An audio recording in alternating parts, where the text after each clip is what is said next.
বুকে ব্যথা দিয়ে বৃন্দাবন শূন্য করে দিলেন। কে? একটা কথা বলি মা, ছোট্টবেলার প্রাণের বন্ধু মাঝখানে হারিয়ে গিয়েছিল, বৃদ্ধ বয়সে যদি দেখা হয় না, একে অপরকে জড়িয়ে ধরে কান্নাকাটি করে। আপনার ছোটবেলার বন্ধু আর আপনার অফিসের টেবিলের বন্ধু, দুটো বন্ধুর প্রাণ শক্তি ভালোবাসা কিন্তু এক নয়। আজকে মায়েরা, ছোটবেলার বন্ধু যে প্রাণের টান, সেটা মৃত্যুর আগেও যদি সেই বন্ধুকে দেখতে পায়, বুকের মাঝখানে জড়িয়ে ধরে কাঁদে। 24 জন বন্ধুর মধ্যে ভগবান শ্রীকৃষ্ণের একজন প্রাণের বন্ধু ছিলেন। আজকে সুন্দর করে সেজেছে, সুন্দর করে মায়ের কোলে বসে সাজুগুজু করেছে, আর মা তাকে সাজিয়ে দিয়ে বলছে, ওরে ছোট্ট ছেলে কৃষ্ণ, বয়স তখন। আজকে মায়েরা, আজকে এখানে এই মুহূর্তে, এই যে আজকে তো শেষ দিন, তারপরে প্রসাদ হবে, ভোগ হবে, মাটির মালসায় প্রসাদ হবে। দেখুন, যতই কোটি কোটি ঘরেতে কীর্তন হোক না কেন, আপনার টাকার গরম থাকতেই পারে, কিন্তু তা বলে যে আপনি চৈতন্যদেবের চরণে যখন চিড়ে ভোগ লাগাবেন, সেখানে আপনি রূপোর প্লেট, তামার প্লেট, সোনার প্লেট, কোটি যদি দিয়েছেন, আপনার সর্বনাশ হবে। যদি মনে হয় যে গৌর হরিকে আপনি সেবা দেবেন, তাহলে আপনার রূপোর থালা সোনা বাদ দিয়ে কি করতে হবে? মাটির মালসাই ভোগ দিতে হবে। তাহলে এই যে মাটির মালসাই ভোগ দিলে তবে গৌর হরি এসে সেবা পায়, নচেত সেবা পায় না। কেন পায় না? না, গৌর হরি নিজে বলেছিলেন, গৌর হরি 4টে জায়গায় থাকেন। ও বাবা, শ্রী চৈতন্য মহাপ্রভু 4টে জায়গায় থাকে। সেই 4টে জায়গা কি কি আপনারা একটু সুন্দর করে গুনে নিন এবং মাথায় ধরে নিন। শ্রীবাস অঙ্গনে, রাঘব ভবনে, নিতাই নর্তনে, আর শচীর রন্ধনে। এই 4টে জায়গায় গৌর হরি থাকে। আপনি হতে পারেন কোটিপতি, কিন্তু আপনার ঘরে গৌর হরি সেবা পেতে পারে যদি আপনি ভালো ভালো দামি দামি চালের পায়েস তৈরি করে, অন্নভোগ তৈরি করে দেন। আপনি ভাবলেন যে আপনি গৌর হরিকে কিনে নিলেন, কোটি না। সে যদি হতো, তাহলে নবদ্বীপে কত কোটি কোটি টাকার মালিক ছিল, কিন্তু গৌর হরি কিন্তু সেই কোটি কোটি টাকার মালিকের বাড়িতে কিন্তু হাত পেতে সেবা গ্রহণ করেননি। একটা কথা বলি মা, যখন জগাই মাধাইকে প্রেম দিয়েছিলেন, জগাই মাধাইয়ের হাত থেকে মদের কলসিটাকে সরিয়ে দিয়েছিলেন, জগাই মাধাই গোমাংস রান্না করে খেতেন, সেই গোমাংস চিরতরে বিদায় দিয়েছিল। সেই জগাই মাধাই গলায় তুলসী মালা, হাতে জপের মালা, যে জগাই মাধাই মদ ছাড়া কিছু করতো না, আজকে সেই জগাই মাধাই জপের মালাই কৃষ্ণ নাম। যখন জগাই মাধাইকে হরি হরি বলিয়েছিলেন চৈতন্য মহাপ্রভু নিত্যানন্দ, আর চাঁদ কাজীকে যখন উদ্ধার করেছিলেন নিমাই, তখন নবদ্বীপের কোটি কোটি কোটি কোটি টাকার যারা মালিক, হমায়রা, নবদ্বীপে যারা সব থেকে ধনী লোক, তারা গৌর হরির বাড়িতে গিয়ে সচিমায়ের কাছে বসে সচিমাকে প্রণাম করে বললেন, মাগো, তোমার ছোট্ট ছেলে নিমাই, তুমি যদি নিমাইকে জন্ম না দিতে, নিমাই যদি এই বাংলার ঘরের ছেলে না হতো, তাহলে আমরা নবদ্বীপবাসী শান্তি পেতাম না মা। তাই নবদ্বীপের আমরা সব কোটি কোটি টাকার মালিকগণ এসেছি। আজকে তোমার ছেলে নিমাইকে অনুরোধ করে যাচ্ছি আর নিমন্ত্রণ দিয়ে যাচ্ছি, আমাদের ঘরে আজকে দুপুর বেলায় নিমাইয়ের নিমন্ত্রণ, ও গিয়ে যেন সেবা গ্রহণ করে। কিন্তু মা, একটা কথা বলি, আস্তে আস্তে একটা কথা বলি, নিমাইকে 10 জন কোটিপতির লোক এসে নিমন্ত্রণ দিয়েছিলেন, কিন্তু নিমাই কোন ধনী লোকের বাড়িতে গিয়ে সেবা গ্রহণ করেন না। নিমাই সেবা গ্রহণ করেছিল সব থেকে নবদ্বীপের একজন গরিব,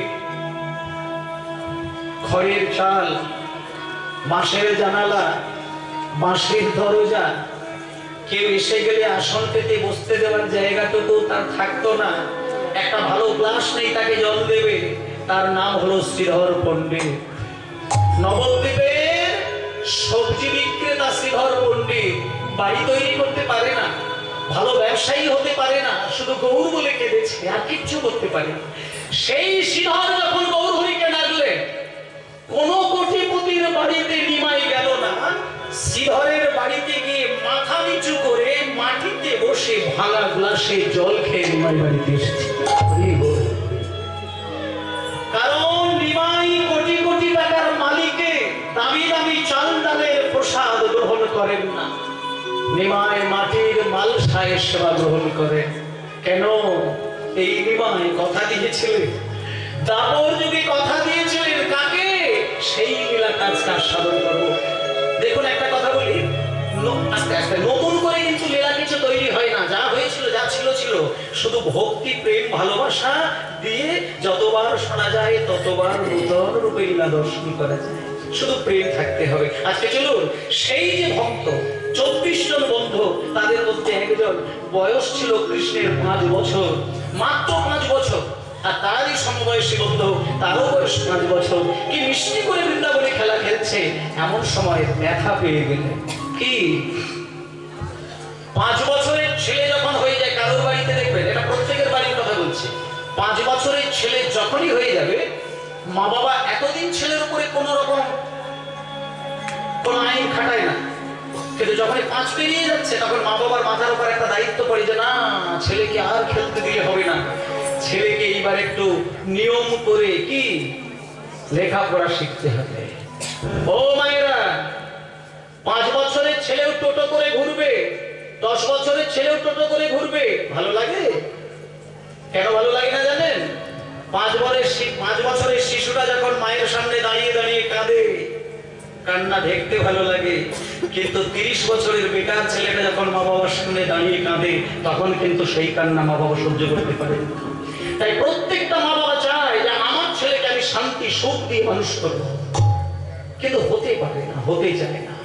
এই জায়গাটা একটু বলি, আজকালকার দিনে কীর্তন তো প্রচুর পরিমাণে হচ্ছে।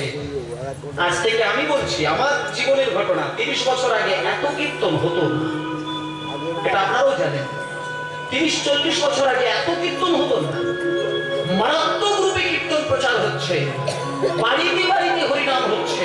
কিন্তু দুঃখটা কোথায় দেখুন, এত হরিনাম হচ্ছে, এত কীর্তন হচ্ছে, এত তিলকসভা করে কৃষ্ণের ভক্ত হয়ে গিয়েছে, ঈশ্বর সারা বাংলা ব্যাপী ছড়িয়ে দিয়েছে তার প্রচারের কাজ, কিন্তু বৃদ্ধাশ্রমগুলো কিন্তু বন্ধ করতে পারে না।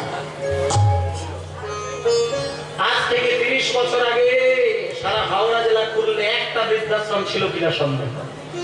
এখন হাওড়া জেলায় অনেক গন্ডা বৃদ্ধাশ্রম আছে। আর দুঃখটা এই জায়গায় যে একটা চাষ করে খায়, রাজমিস্ত্রি কাজ করে, টোটো চালিয়ে জীবনযাপন করে, এমন ছেলের মা বাবাকে বৃদ্ধাশ্রমে যেতে হয় না। আমি প্র্যাকটিক্যাল একটা কথা বলি, আমি 5-7টা বৃদ্ধাশ্রমে গিয়েছিলাম, সৌভাগ্য হয়েছিল আমার। আমি বেশিরভাগ মায়েদের সঙ্গে আমি কথা বলে দেখেছি, যে সমস্ত মাগুলো মাথা নিচু করে কেঁদে কেঁদে কেঁদে কেঁদে পাগল হয়ে যাচ্ছে, সেই মায়েদের বুকের কথা, অন্তরের ব্যথার কথা নিয়েছি। দেখলাম বেশিরভাগ মা বৃদ্ধাশ্রমে পড়ে নীরবে কাঁদে, তাদের খোঁজ নিয়ে দেখবেন তাদের ছেলেরা বড় বড় সরকারি চাকরি করে। তাহলে একটা চাষির ছেলের মাকে যেতে তো হয় না, একটা ট্রলি চালিয়ে খায় এমন ছেলের মা বাবাকে তো বৃদ্ধাশ্রমে যেতে হয় না, একটা রাজমিস্ত্রি একটা মাতালের ছেলে মেয়ের মা বাবাকে বৃদ্ধাশ্রমে যেতে হয় না। তাহলে আপনি হরিনাম করে কি করবে? ধর্ম কাকে বলে? যে ধর্ম শিক্ষা মা বাবাকে সম্মান দেয় না, সেই ধার্মিক লোকের সেবা কুকুরের সেবায় লাগে, ভগবানের সেবায় লাগে।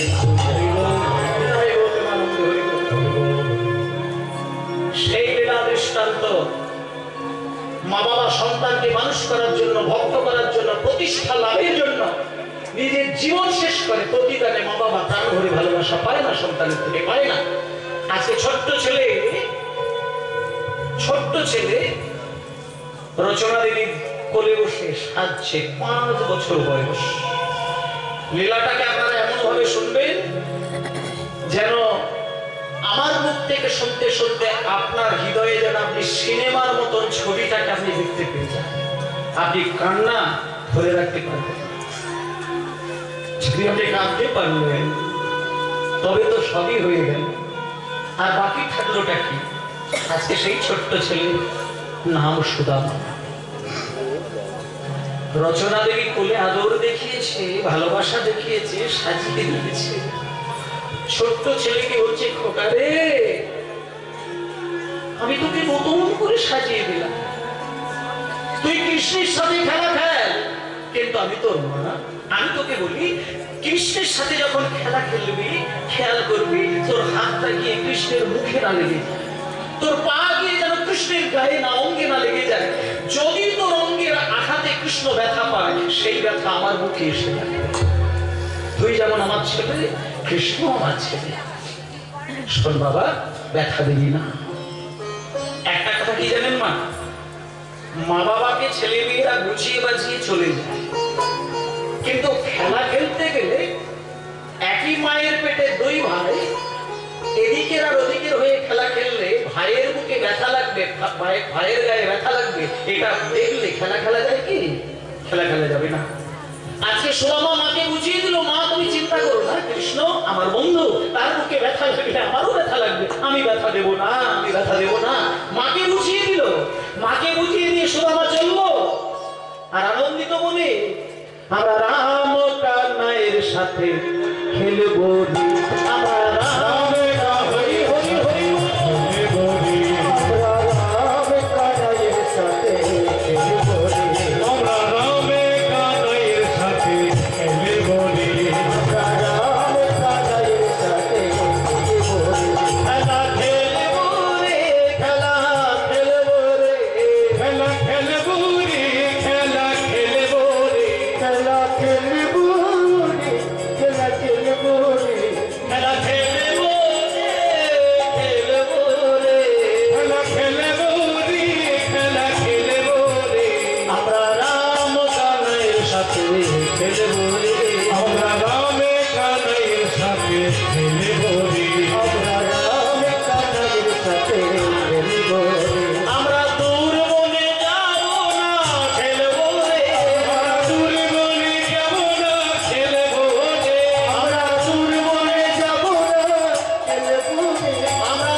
একটু পরে। তাহলে মোটামুটি সুদামা যখন যাচ্ছে মা বাবাকে বুঝিয়ে দিয়ে চলে গেল। এবার যেতে যেতে যেতে যেতে যেতে যেতে যেতে যেতে যখন কৃষ্ণের কাছে গিয়ে পৌঁছে গেল, খেলা শুরু হয়ে গেল। কত কত কত কত বৃন্দাবনে ছোট্ট ছোট্ট ছেলেদের মধুর খেলা, কিন্তু এমন সময় সর্বনাশটা কোথায় হলো দেখুন। সুদামার বয়স 5 বছর, কিন্তু কৃষ্ণও তো বাচ্চা ছেলে। কৃষ্ণের পিতার নাম কি? মায়েদেরকে বলছি, কৃষ্ণের বাবার নাম কি? বসুদেব না নন্দরাজা? আচ্ছা, এখানে একটা তত্ত্ব আছে আসতে। কৃষ্ণ বসুদেবের ছেলে, কংসের কারাগারে জন্ম, এটা একবারে পরিষ্কার। তা সেই বসুদেবের ছেলে কৃষ্ণ যখন 5 বছর পার হতে চলেছে, তখন বসুদেব চিন্তা করলো, না না না না না না না, আমি কৃষ্ণকে আর বৃন্দাবনে হই হই করে ছেলেদের সঙ্গে খেলায় মত্ত রাখবো না, আমি ছেলেকে এবার লেখাপড়া শেখানোর জন্য তৈরি হব। তা কৃষ্ণকে লেখাপড়া শেখানোর জন্য বসুদেব একটা সিদ্ধান্ত নিল, অক্রুর মুনিকে ডাকলেন। অক্রুর মুনিকে বললেন, অক্রুর কাছে এসো, তুমি বৃন্দাবনে যাবে, এই বিকেল বেলায় তুমি দেখবে কৃষ্ণ অনেকগুলো সমবয়সী ছেলেদের সঙ্গে প্রাণ ভরে খেলা খেলছে। এবার তোমার যেটা কাজ, তুমি ওই 24টা ছেলে বুকে জড়িয়ে ধরে কৃষ্ণের সাথে খেলা খেলছে বলে তুমি যেন তাদের মায়া কান্নায় কেঁদে ফেলো না, তুমি জোর করে কৃষ্ণকে হাতে করে টেনে রথের উপরে তুলবে, আর ছেলেগুলো যদি কান্নায় ফেটে গড়াগড়িও দেয়, তুমি কারোর মুখের দিকে তাকাবে না। কারণ মানুষের স্বভাব হলো এটাই, মানুষ ওই মানুষের চোখে জল দেখলে কি হয়? আপনি কি এটা বলতে পারেন যে একটা মানুষ আপনার সামনে দাঁড়িয়ে দাঁড়িয়ে বুক চাপড়ে কাঁদছে আর আপনি হাউ হাউ করে হাসবেন? হতে হতে পারে না। দেখুন, বুকের ব্যথা নেবার দরকার হয় না, মানুষের কান্না দেখলে চোখে জল এসে যায়।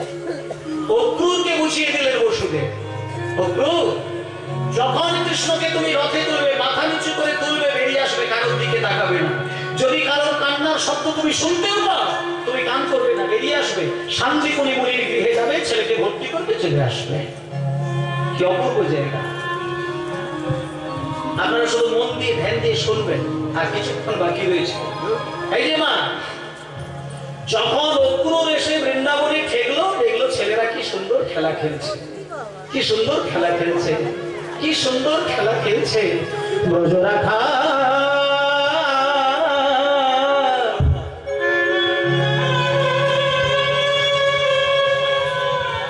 যমুনার কূলে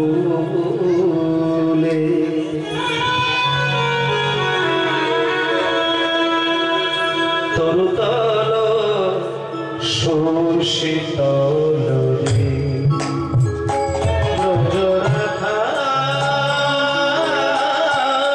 যমুনার কূলে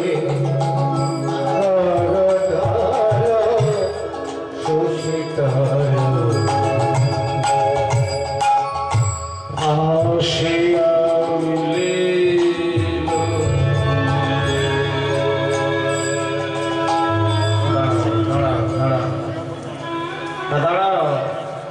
হঠাৎ করে কৃষ্ণকে হাতটা ধরে অক্রুর যে ছিনিয়ে নিয়ে বেরিয়ে যাবে, কেউ ভাবতে পারে না, কেউ ভাবতে পারে না। অক্রুর আসলো, ছেলেদের মাঝখান থেকে কৃষ্ণকে ধরলো, রথে তুললো, বেরিয়ে গেল। কিন্তু মা, প্রাণের বন্ধু কৃষ্ণকে ছেড়ে যেতে হচ্ছে, সবাই কান্না কাঁদছে, কিন্তু একজনের কান্না কিন্তু থামছে না, পাথর হয়ে গেল। তিনি হলেন সুদামা। যখনই দেখলো কৃষ্ণ বিদায় নিল,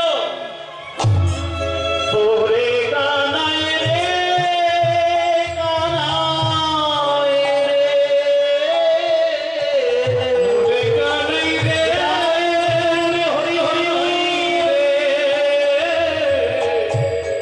ওরে কানাই রে,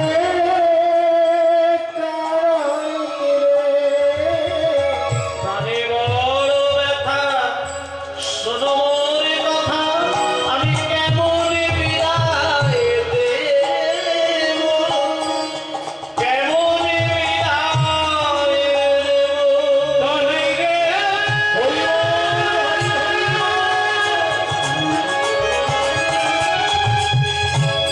প্রাণীর কানাই রে,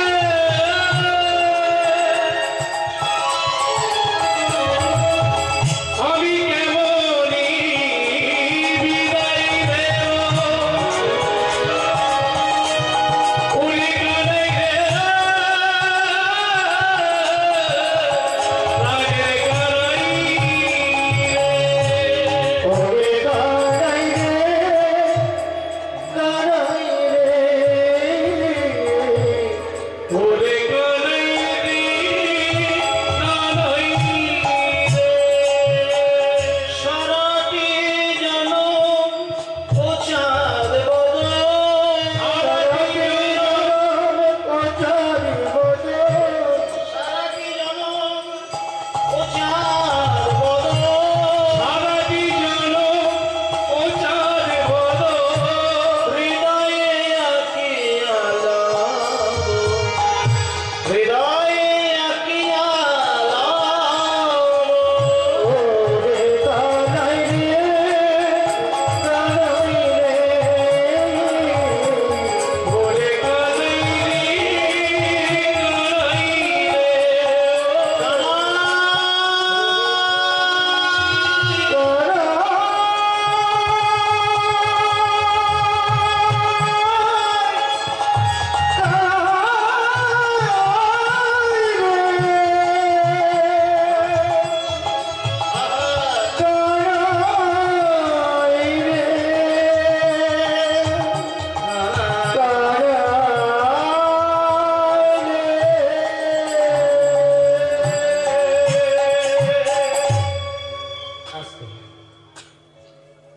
সুদামার কান্নাটা, মায়েরা একটা কথা বলি, ঠিক ভালোবাসার ব্যথাটা কিন্তু সবাই পায় না। মানে ভালোবেসেছেন এমন ব্যক্তি আপনাকে কাঁদিয়েছে, সে কান্নাটা সবাই পায় না। মনে করুন মিনিমাম একটা কথা বলি, কোন মায়ের কোল থেকে তার একমাত্র আদরের সন্তান যদি ব্যথা দিয়ে চলে যায়, সেই সন্তান বিরহের যে তীব্র কান্না, সেটা কয়লার আগুনের আঁচও যদি মায়ের গায়ে চেপে ধরে, মায়ের অঙ্গে ব্যথা লাগে। কোন মায়ের বুক শুকনো করে, হৃদয় শুকনো করে কোন সন্তান যদি মাকে কাঁদিয়ে দিয়ে নিঃস্ব করে দিয়ে শেষ চিরকালের জন্য বিদায় নেয়, মায়ের অঙ্গে যদি কয়লার আঁচও চেপে ধরে, মা বুঝতে পারে না, সন্তানের বিরহে পাগল হয়ে যায়। একে বলে ভালোবাসা। নিঃস্বার্থে যদি কেউ কাউকে ভালোবাসে, তার জন্য কি করতে পারে জানেন? মায়ের একটা কথা বলি, ভালো আমরা বাসি কিন্তু ভালোবাসতে পারি না। ভালোবাসা না দুটো জাতির হয়। একটা ভালোবাসা হচ্ছে ভালোবাসার বিনিময়ে কিছু একটা ফেরত পাওয়া, এটা একটা ভালোবাসা।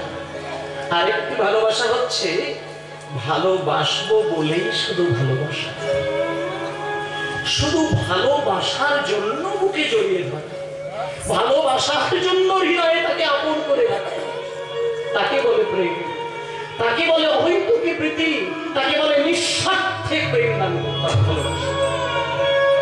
যখন কোন মা সন্তানকে বুকে জড়িয়ে ধরে সন্তানের মাথায় হাত বুলিয়ে কাঁদে, সেই মায়ের সন্তানের প্রতি যে ভালোবাসা, কোনো স্বার্থ নেই, কোনো স্বার্থ নেই। কিন্তু সন্তান মাকে ভালোবাসে, খেয়াল করলে কোনো না কোনো স্বার্থ থাকলেও থাকতে পারে। তাহলে যে মা নিঃস্বার্থে ছেলেকে মানুষ করলো, সেই সন্তান ব্যথা দিয়ে চলে গেল, 10টা লক্ষণ প্রকাশ হবে। একটা জিনিস বলি, 10টা লক্ষণ মানুষের মধ্যে প্রকাশ হয়। ভালোবাসার মানুষ যদি ব্যথা দিয়ে সরে যায় না, 10টা লক্ষণ প্রকাশ হয়। 10টা আপনারা গাঁট বলে এগুলি মিলিয়ে নেবেন মায়েরা। 1 নম্বর হচ্ছে লালসা। যাকে আমি ভালোবেসে আমার জীবন আলো করে রেখেছিলাম, তাকে হারিয়ে ফেললাম। তার প্রথম লক্ষণটা হচ্ছে আমি তো তাকে আর পাবো না, একটা বারের মতো শুধু তাকে দেখতে চাই, আমি শুধু একবারের জন্য, একটা সেকেন্ডের জন্য, একটা পলকের জন্য সামনে থেকে দেখতে চাই। এই যে ভালোবাসার মানুষকে হারিয়ে ফেললে একটা বারের জন্য দেখার যে তীব্র বাসনা, তাকে বলে লালসা। প্রথম হচ্ছে লালসা। তারপরে উঠবে, কাছে পায় না বলে উঠবে, যে চলে যায় তাকে যতই ডাকো গার আসতে কথা, তাই উঠবে, উদ্বেগ সৃষ্টি হলো। 3 নম্বরে জাগর যায়, রাত্রির জাগা শুরু হয়ে যায়, আর ঘুমাতে পারে না। 4 নম্বরে তানব, ঘুমিয়ে ঘুম জেগে জেগে জেগে জেগে শরীর হয়ে যাচ্ছে ধীরে ধীরে ধীরে ধীরে পাট কাটিয়ে মতো ক্ষীণ রুগ্ন দানব। 5 নম্বরে জরিমানা, এবার কথার মধ্যে জড়তা এসে যাচ্ছে। তাহলে লালসা, উদ্বেগ, জাগরজা, তানব, জরিমা, এই পর্যন্ত 5টা হয়। বৈরাগ্যম, ব্যাকুলতা সৃষ্টি হয়ে যায়।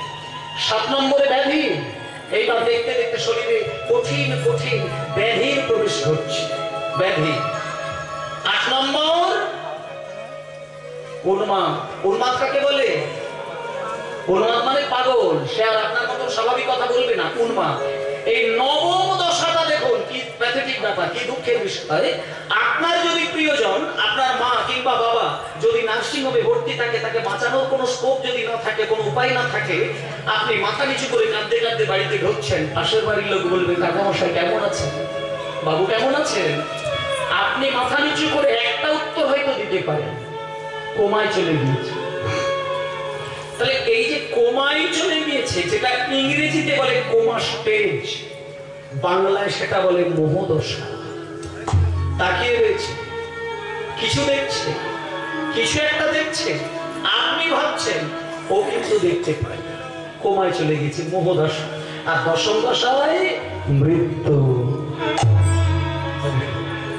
তাহলে প্রমাণ হলো যে ভালোবাসার মানুষ যদি বুকে ব্যথা দিয়ে নিঃস্ব করে চলে যায়, নীরবে খায় বসে, এক ঘরের কোণে বসে কাঁদতে কাঁদতে সে অনায়াসে মৃত্যুবরণ করে। সুদামা কৃষ্ণ হারিয়েছে। 5 বছরের ছেলে সুদামা। কৃষ্ণ চলে গেল, কৃষ্ণ চলে গেল, কানাই কানাই কানাই পাগল হয়ে যাচ্ছে। সুদামা পাগল হয়ে যাচ্ছে, সবাই সহ্য করতে পারছে, একজন পারে না। সুদামার মা রচনা দেবী, রচনা দেবীর স্বামী হচ্ছে মোটু। মোটুকে বলছে, স্বামী স্বামী স্বামী, আপনি একটু খোঁজ নিয়ে দেখুন না, কৃষ্ণ এখন কোথায়? কৃষ্ণ কোথায়? না না, আমি বলছি যে অক্রুর সোনার রথে করে তুলে নিয়ে চলে গেছে, কিন্তু কোথায় কৃষ্ণ কোথায়? সেই খবরটা আমাকে দিন না স্বামী। আমার ছেলেকে কোলে করে নিয়ে আমি সেইখানে বসিয়ে রাখবো, তাতে যদি সন্তান বিরহে আমি মরে যাই তাতে আমার কোনো দুঃখ নেই।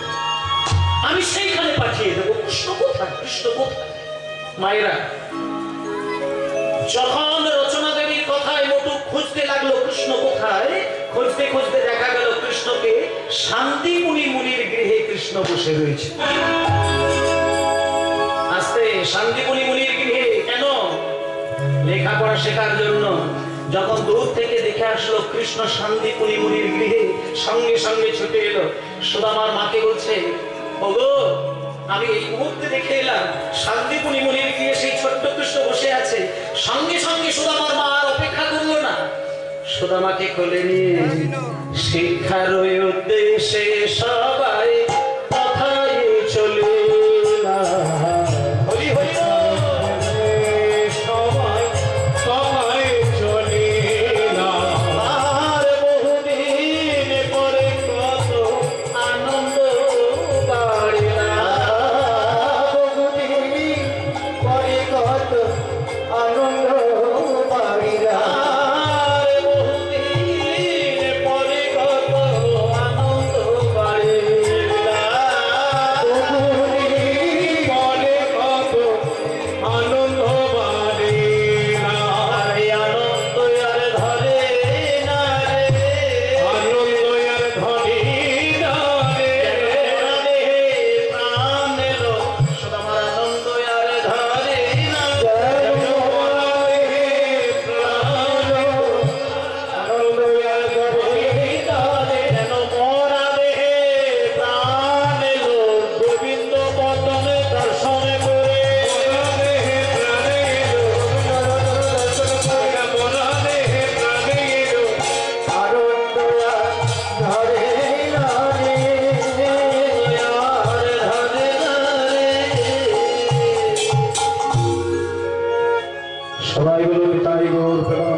আচ্ছা ও বাবা, আজকে তাহলে সুদামা আর কৃষ্ণ দুজনে কার কাছে গিয়েছেন?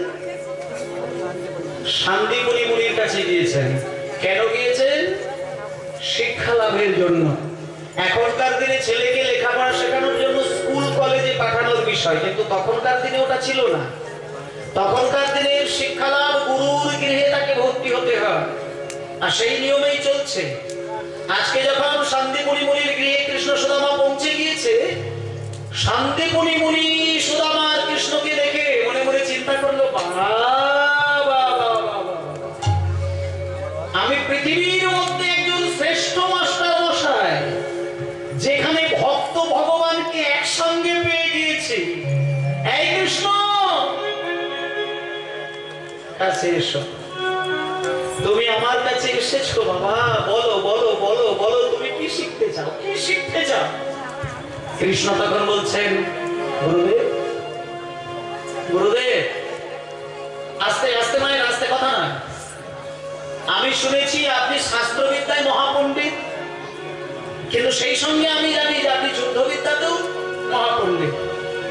তা সেই জন্য গুরুদেব, আমি আপনাকে একটা কথা বলি, আপনি আমাকে শাস্ত্রবিদ্যা কিছু শেখাতে হবে না। আপনি ওই আমাকে না একটু যুদ্ধবিদ্যা, মানে ধনুর্বান বিদ্যাটা আমাকে একটু সুন্দর করে শিখিয়ে দেন। এবার যখনই বলছে যে ধনুর্বান বিদ্যাটা শিখিয়ে দেন, তখন গুরুদেব বলছে, হ্যাঁ রে, ধনুর্বান বিদ্যাটা শেখার কি দরকার? আচ্ছা মায়েরা বলুন তো, কৃষ্ণ কেন যুদ্ধবিদ্যা শিখলেন? কারণটা বলি।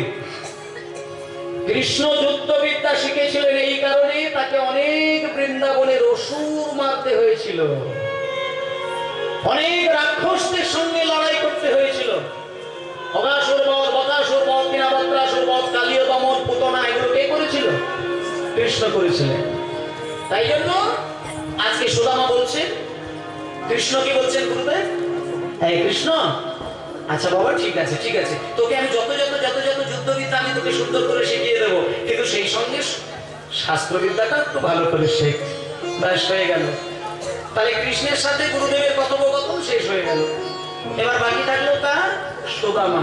এবার সুদামা কি শিখছে সেটা একটু মন দিয়ে শুনবেন। সুদামাকে গুরুদেব বলছেন, এই সুদামা, হ্যাঁ রে বাবা, তুই কি শিখতে চাস? সুদামা ধুম করে গুরুদেবকে প্রণাম করেন, বলছেন গুরুদেব আপনি আমাকে না, আপনি আমাকে ওই আমার ভাই কানাইয়ের মতন করে আপনি যুদ্ধবিদ্যা শেখাবেন না। আমি যুদ্ধবিদ্যা শিখতে চাই না, আমি আপনার কাছে বসে আমি মন প্রাণ দিয়ে আমি বেদ পাঠ শিখতে চাই। আমি বেদ পাঠ করবো। গুরুদেব, তুই বেদ পাঠ করবি? তুই বেদ পাঠ করবি? শোন, একটা কথা কান করে শুনে রাখ, বেদের মন্ত্র আমি যখন পাঠ করব তুই আমার পাশে বসে মন দিয়ে শ্রবণ করবি। আর বেদ মন্ত্র শুনতে শুনতে শুনতে শুনতে মুখস্থ করতে হয়। আর শুনতে শুনতে যেদিনকে বেদ মন্ত্র তোর হৃদয়ে পরিপূর্ণভাবে স্থায়ী হবে, খেয়াল করবি মন্ত্র যেন হৃদয় থেকে সরে না যায়। বেদ মন্ত্র মুখস্থ হবার পরে যদি কেউ সেই মন্ত্র ভুলে যায়, তাকে নূতন করে ব্রাহ্মণ ডেকে প্রায়শ্চিত্ত করতে হয়, যেটা একটু আগে আপনাদের দীক্ষা মন্ত্রের নিয়ে বললাম। তাহলে বেদে প্রমাণ আছে যে মন্ত্র যদি মুখস্থ হয় সেটা ভুলতে নেই, অপরাধ হয়। তাহলে মায়েরা, আজকে সুদামা কি শিখবে বললো? দাঁড়াও, সুদামা কি শিখবে? বেদ পাঠ। আচ্ছা, আপনারাও একটু বেদ পাঠ শিখবেন না? শিখতে চান শুনবেন, শুনতে তো দোষ নেই। আজকে সুদামা বেদের পাঠ শিখছে, শুনছে, শিখছে, শুনছে, মুখস্থ করছে। হতে হতে হতে হতে হতে হতে বেশি দিন নয়, 1 বছর কাটলো। ছেলে দুটোর বয়স কত হলো? কৃষ্ণের বয়স কত হলো আর সুদামার বয়স কত হলো? 5 বছরে লেখাপড়া শুরু করলো আর 1 বছর বিদ্যা অর্জন করলো। তাই ইতিমধ্যে বয়সটা কত হলো? 6 বছর। তা 6 বছরের ছেলে মানে এটা একবারে বিরাট ব্যাপার। সেও তো ছোট্ট শিশু। 6 বছরের ছেলে মানে এখনো ছুটতে গিয়ে হোঁচট খেয়ে পড়ে যাবে। তাহলে সেই 6 বছরের ছেলে কৃষ্ণ সুদামা, আপনি ভাবতে পারবেন না মা, 1 বছরের মধ্যে সুদামা 4খানা বেদ, 6খানা দর্শন কি করে যে মুখস্থ করে ফেললো, গুরুদেব তার খবরই রাখে না। বেদের যে জায়গায় যেখান থেকে যা বলে সুদামা পরিষ্কার করে শুনিয়ে দেয়। যখন 1 বছরের মধ্যে কৃষ্ণ সুদামার শিক্ষা শেষ হলো, সুদামার কৃষ্ণকে সামনে বসিয়ে গুরুদেব বলছে, ওরে এই কৃষ্ণ, এই সুদামা, তোদের কাছে আজকে শুভ খবর, আজকে তোদের বিদ্যালয় থেকে ছুটি। আচ্ছা মায়েরা, এবার বলুন, খুব দূর দিয়ে একটু চিন্তা করুন তো, সুদামার কৃষ্ণকে যখনই বলেছে বিদ্যালয় থেকে ছুটি, এটা আপনারা ভাবলেন না, সুদামা কিন্তু বুক চাপড়ে কাঁদতে শুরু করলেন। কেন জানেন? সুদামা জানে যে কৃষ্ণ যদি গুরুদেবের কাছ থেকে বিদায় নেয়, সে তো বৃন্দাবনে ফিরে যাবে না। সে যুদ্ধবিদ্যা শিখেছে মানে তাকে বেরিয়ে যেতে হবে বিভিন্ন জায়গায়। আজকে যখনই বলছে যে তোরা বিদ্যালয় থেকে চলে যা, তোরা পণ্ডিত হয়ে গিয়েছিস, সঙ্গে সঙ্গে সুদামা, ওরে কানাই রে, কানাই রে, ওরে কানাই রে,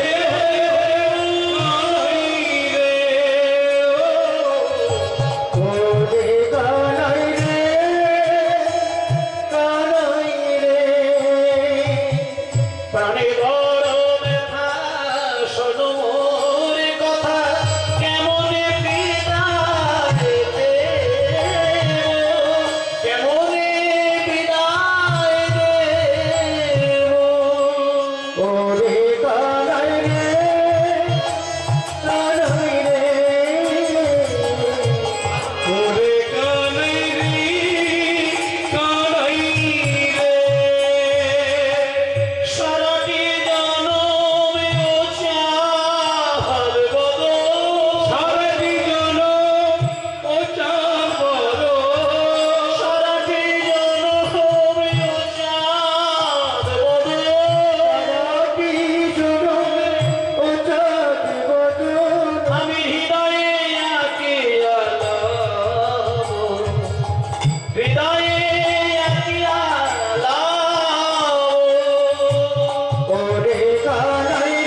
জলটা মুছিয়ে দিচ্ছে।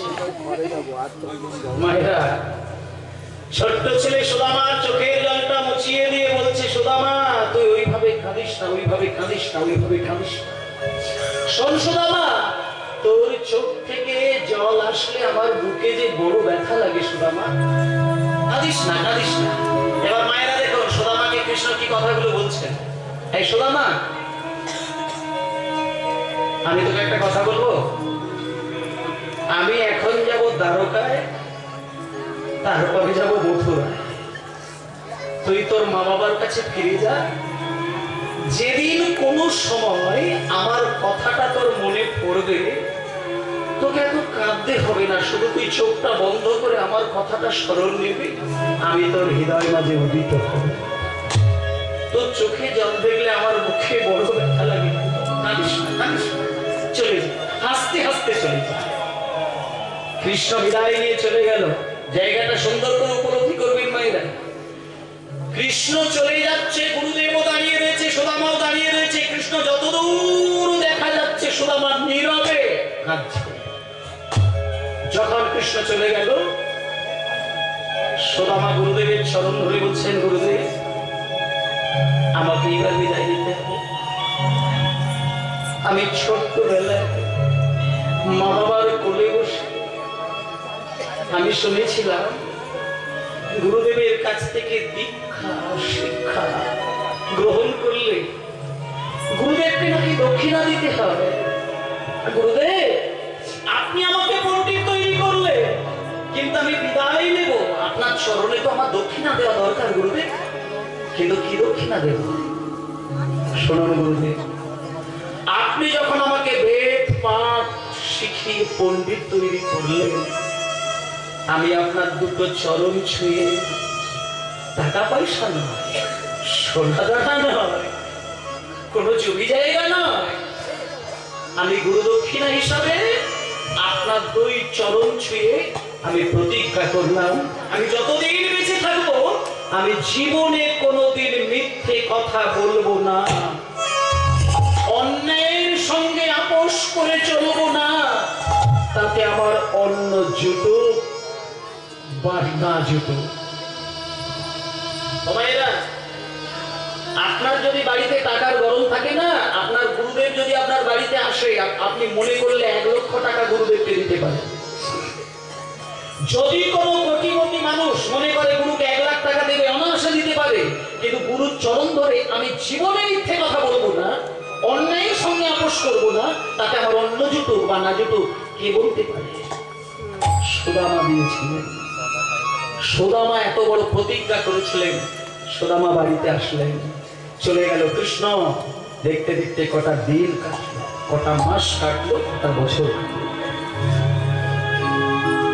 দেখতে দেখতে সুদামা একটু বড় হচ্ছে, একটু বড় হচ্ছে, একটু বড় হচ্ছে। সুদামার মা সুদামাকে সবসময় ঘুরতে দেখে, ঘুরতে দেখে। যখন সুদামা এসে মাকে প্রণাম করেছে, সুদামার বাবা মায়ের কোল থেকে সুদামাকে ছিনিয়ে নিয়ে বুকে জড়িয়ে ধরে বলছে, ওগো আমার ছেলে সুদামা পণ্ডিত হয়ে বাড়িতে এসেছে। আমার ছেলে সুদামা বলেছে ও জীবনে মিথ্যে কথা বলবে না, ও অন্যায়ের সঙ্গে আপোষ করবে না, তাতে ওর অন্য জুটুক বা না জুটুক। বাবার বুক ভরে গেল। কোন ছেলে যদি সত্যিকারের মানুষ হয়, মা ছেলেকে জড়িয়ে ধরে রাত দিন কাঁদে কেন? পরম শান্তিতে মা বাবার চোখে জল এসে যায়। সুদামাকে বুকে জড়িয়ে ধরে মা বাবা দুজনে কাঁদছে। দেখতে দেখতে বড় হলো, মায়ের আদর খেতে খেতে বড় হলো।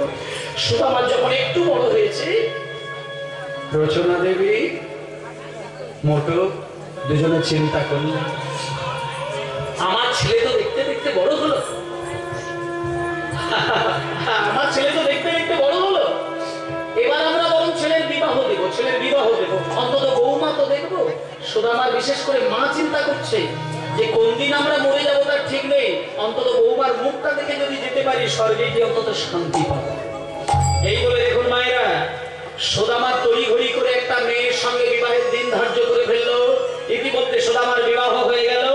যে মেয়েটির সাথে সুদামার বিবাহ হলো সেই মেয়েটির নাম হলো কুচেলা দেবী।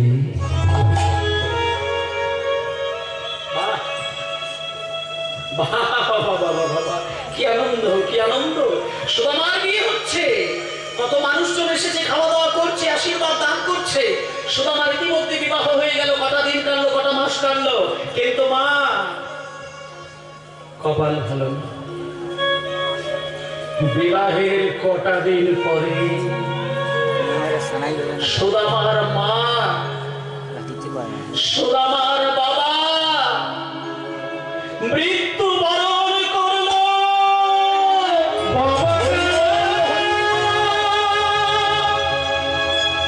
আমার বাবা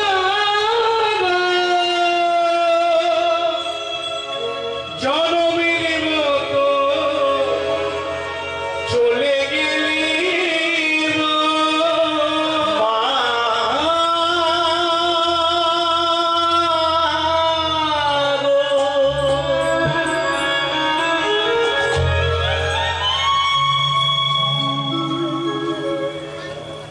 কি সর্বনাশ হলো জানেন মা? যতদিন মা বাবা ছিলেন ততদিন সুদামাকে একটা বারো সংসারের দিকে তাকাতে হয়নি।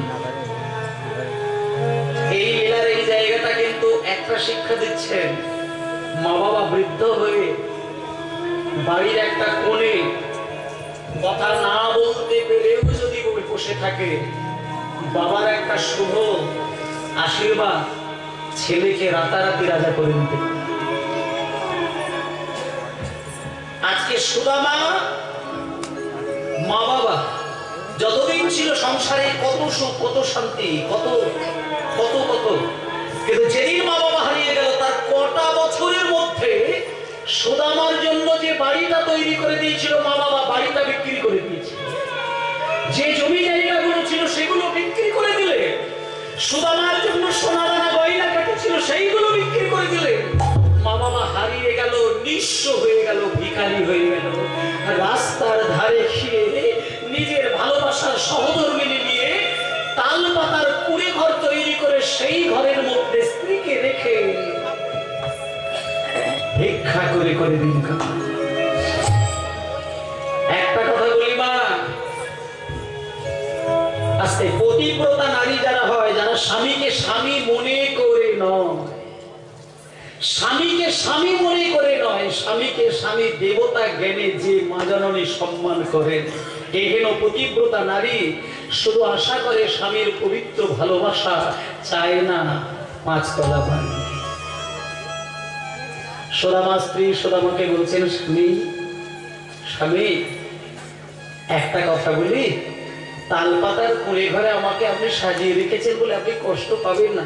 আমি ফ্যান খেয়ে দিন, মুড়ি খেয়ে, পান্তা খেয়ে দিন কাটিয়ে দেবো।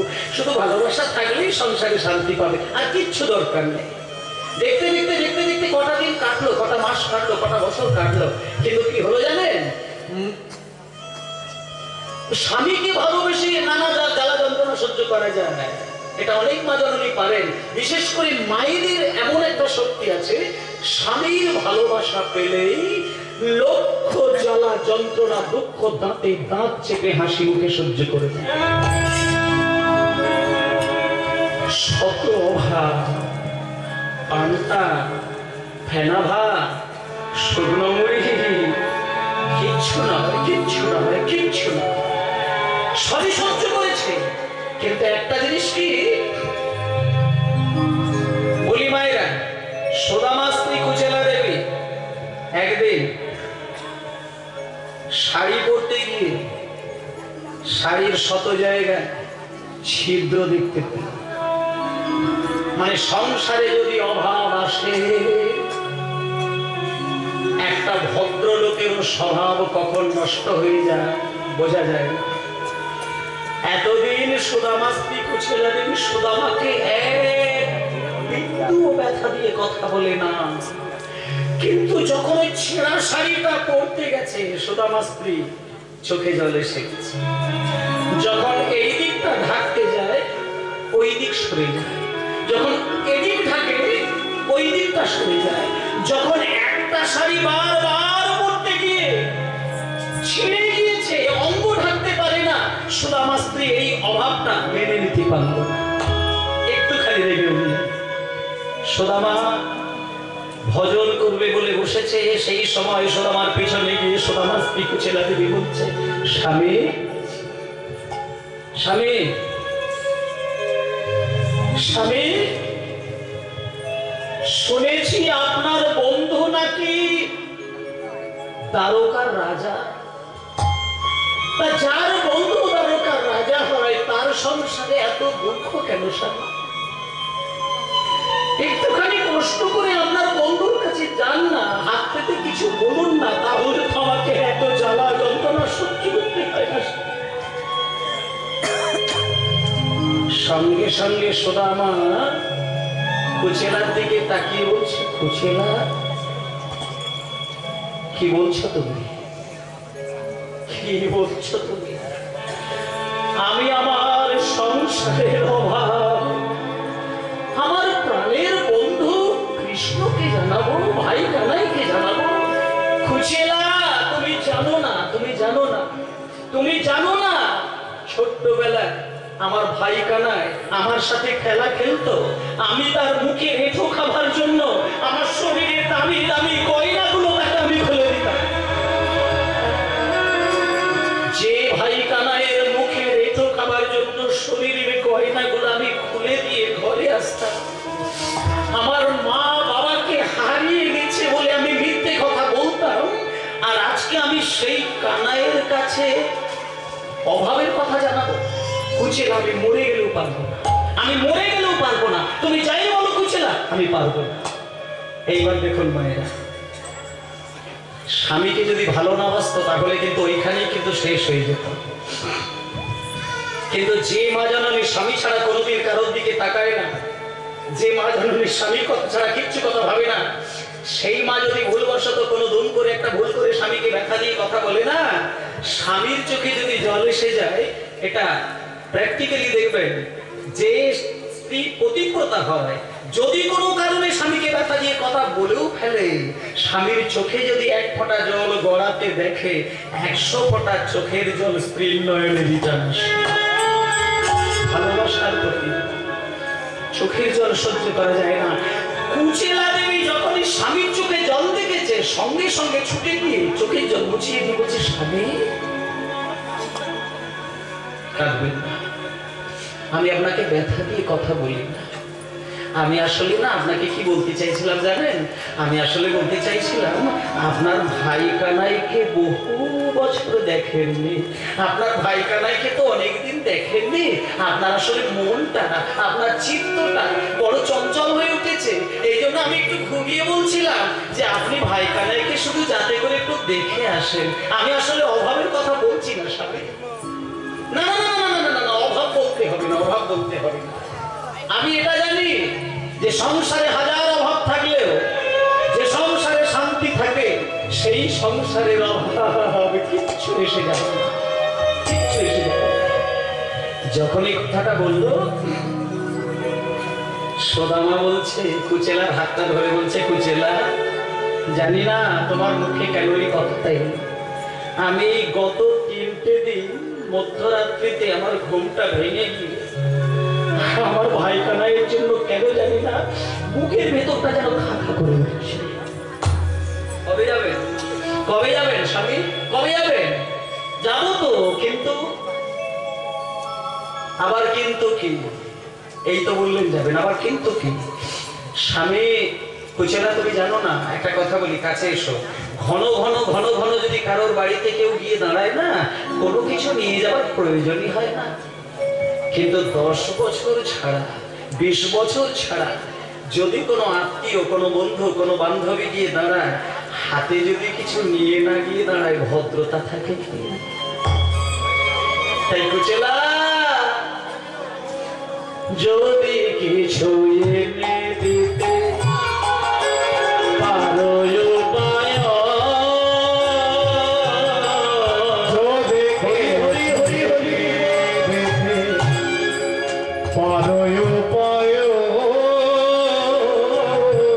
তবে সে করিতে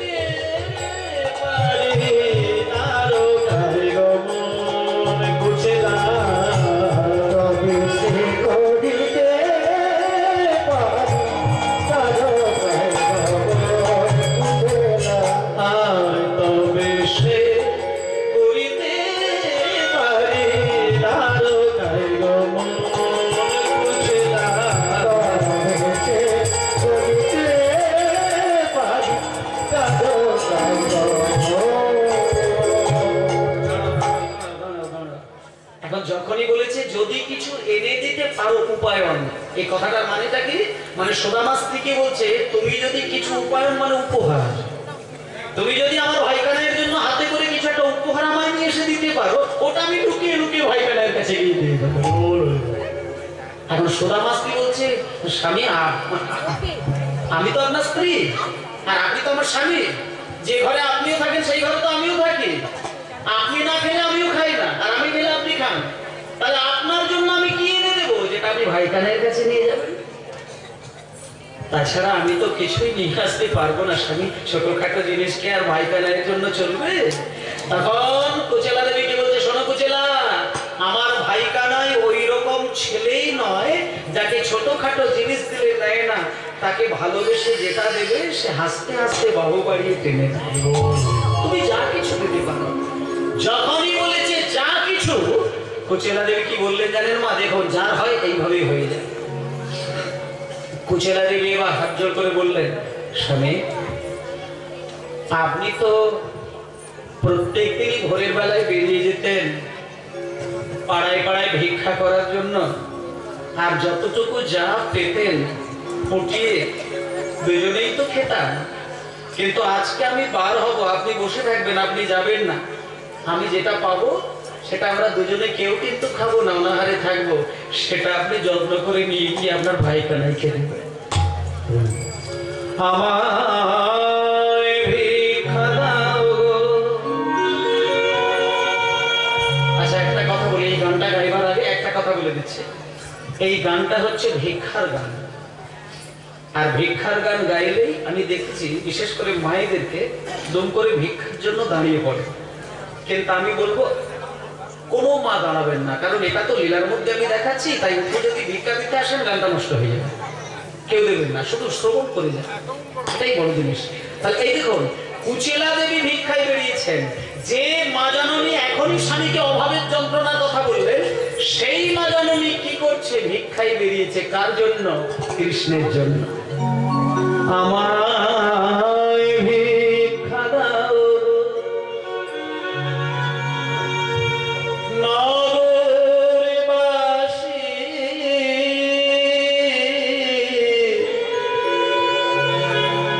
ভিক্ষা দাও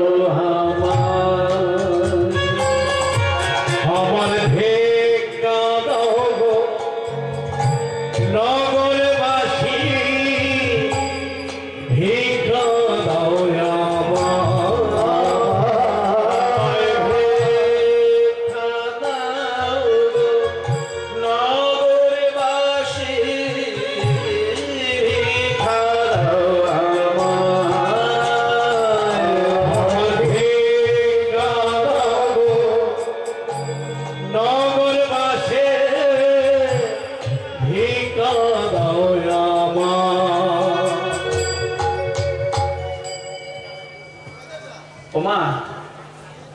সুদামার স্ত্রী যদি আজকে ভিক্ষায় বেরিয়ে যায়, বাড়ির সবার চোখগুলো বড় বড় হয়ে যাবে না?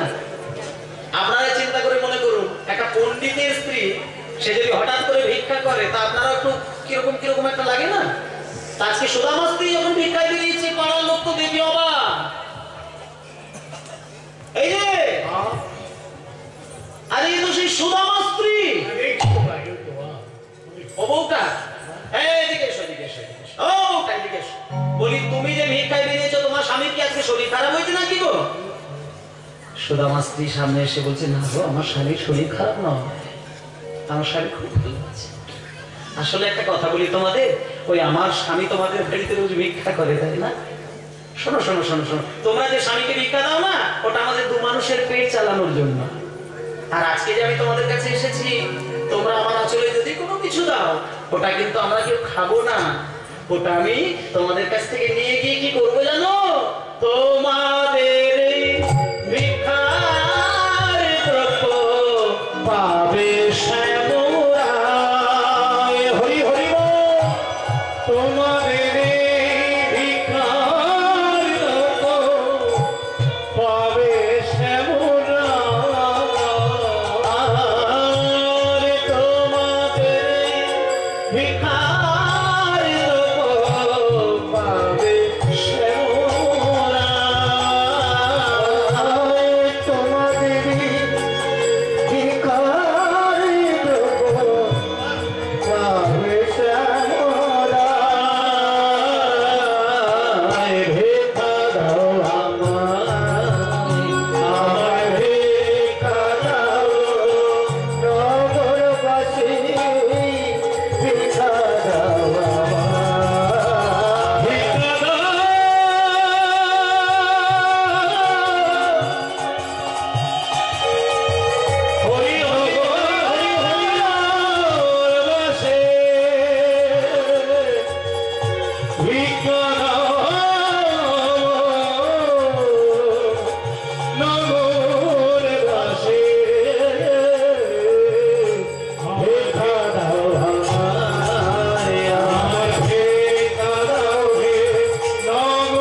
দিয়েছিল সুদামার স্ত্রী।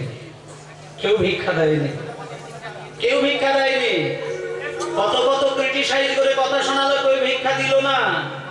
সবাই বলছে এই যে শুনেছি তোমার স্বামী নাকি বলেছে জীবনে মিথ্যে কথা বলবো না, অন্যায়ের সঙ্গে আপোষ করবো না। তা মিথ্যে কথা যদি না বলো তো না খেতে পেয়ে মরো না, এখানে ভিক্ষা বেরিয়েছো না? আরে বাবা ভিক্ষা তোমার স্বামী করে করে পায় না, আবার বউকে এখানে পাঠিয়ে দিয়েছে। মুখ ভেবেছে বোধহয় মেয়েদের মুখ থেকে বেশি করে ভিক্ষা। আর আমাদেরকেও তো ছিল না, আমরা সেই জাতের মানুষ। এখন এক শাশুড়ি মা, 4টে বৌমা ছিল, 4 ছেলে 4টে বউ হয়ে গেছে। সে দারুণ শাশুড়ি মা। এখন 4খানা বৌমা। এখন 4টে বৌমাকে নিয়ম করে দিয়েছে সকাল থেকে রাত্রি 10টা পর্যন্ত গরুর মতো খাটিয়ে যাবে, 3 টাইম খেতে দেবে। সকালবেলা ছোট্ট করে একটা ওই ব্রেকফাস্ট দিয়ে দিলে, আর তারপরে দুপুর বেলায় লাঞ্চ, আর রাতের বেলায় ডিনার। আর সিস্টেম করেছে কি দুপুর বেলা 3 হাতা ভাত, রাতের বেলায় 3 হাতা ভাত। এখন সকলেই মানিয়ে মুনিয়ে চলে। মেজ বউটা বোধ হয় মানে পেটটা একটু বড়, কোনোভাবে হয়তো মানাতে পারে না। এখন মেজ বউ করেছে কি খুব মাথা বেড়েছে, চিন্তা করেছে যে আমি ওই 3 হাতা ভাত খেয়ে কতদিন বেঁচে থাকতে পারি। আমার ওইভাবে দিন চলে না, আমি বাজারে যাবো একটা বড় দেখে থালা কিনবো। এখন মায়ের কাছে গিয়ে যদি একটা এই বড় থালা নিয়ে দাঁড়ায়, সেখানে 3 হাতা ভাত দিতে পারবে? আরে মিনিমাম 1 হাত বেশি দেবে। এখন বিরাট একটা কাঁসার থালা নিয়ে যখন শাশুড়ি মার কাছে গিয়ে থালাটা পেতেছে, এবার শাশুড়ি মা ভাত দিতে যাবে, 1 হাতা ভাত সবে তুলেছে। ও মা,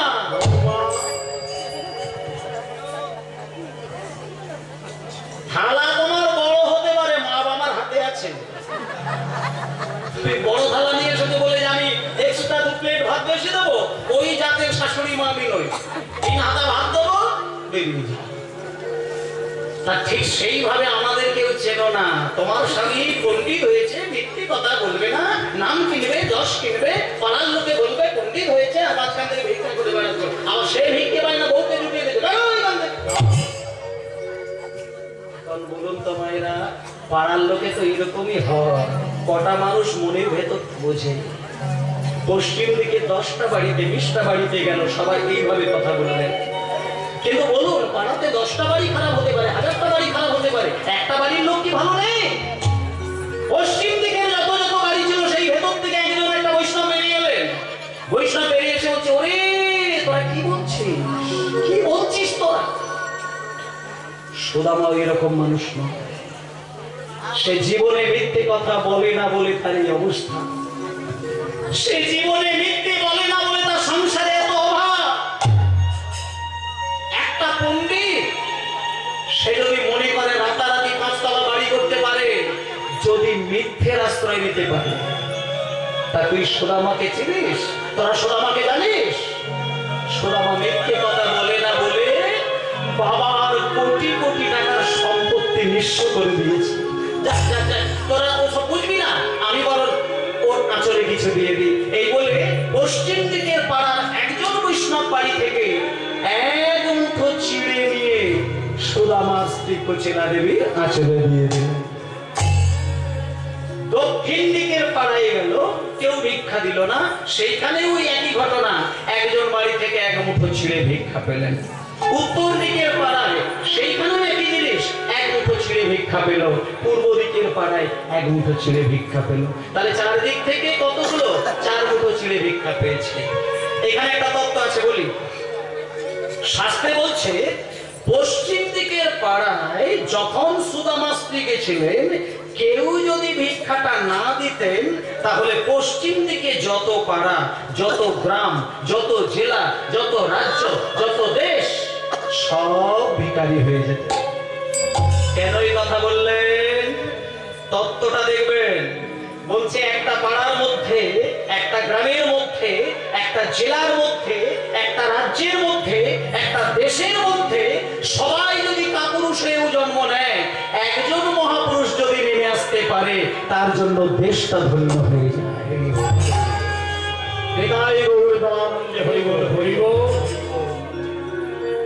চারদিক থেকে 4 মুঠো চিড়ে নিয়ে সুদামার স্ত্রী কুচিলা দেবী এসে দেখুন, এইবার ঘটনাটা দেখুন মা। সুদামার স্ত্রী কুচিলা দেবী 4 মুঠো চিড়ে, মানে এই সামান্য কটা চিড়ে, অল্প কটা চিড়ে। সুদামার স্ত্রী এসে স্বামীকে বলছেন, স্বামী আজকে না ওই আমরা কেউ মানে কিছুই খাবো না, আমরা দুইজনে অনাহারে থাকবো, আর আমি তো বিশেষ কিছু আনতে পারি না, ওই 4 মুঠো চিড়ে নিয়ে এসেছি, আপনি এই 4 মুঠো চিড়ে নিয়ে আপনার ভাই এখানে এসেছে, চলে যান। সঙ্গে সঙ্গে সুদামা হাত বাড়িয়ে 4 মুঠো চিড়ে নিলেন, আঁচলের মধ্যে রাখলেন, সুন্দর করে চিড়ের পুটলি তৈরি করেছে, এবং পুটলিটা যেই না বেঁধেছে সঙ্গে সঙ্গে 4 মুঠো চিড়ে ছোট্ট হয়ে গেল। এবারে সামান্য কটা চিড়ের পুটলি, এটা রাস্তা দিয়ে যাবে, লোকে যদি জিজ্ঞেস করে আমি বলতে পারবো না যে এটা কৃষ্ণের জন্য 4 মুঠো চিড়ে দিই। লজ্জা লজ্জা। যারা গরিব হয় না, তাদের বুকের ভেতরের খবরটা বুঝতে কেউ চায়। 4 মুঠো চিড়ে দিয়ে কৃষ্ণের জন্য যাবে, সুদামা ওই 1 পুটলি সেটা বগল দাবাই করে লুকিয়ে নিয়ে যাচ্ছে, যাতে লোক দেখতে না পায়। এবার যেতে যেতে যেতে যেতে যাবার সময় সুদামা স্ত্রীকে বলছেন, কুচিলা তুমি কষ্ট পেও না, তুমি কয়েকটা ঘন্টা কয়েকটা দিন অপেক্ষা করো, আমি ভাইকালের কাছে যাবো আসবো, যাবো আসবো, তুমি ব্যথা পেও না, আমি চললাম। ওরে কানাই রে,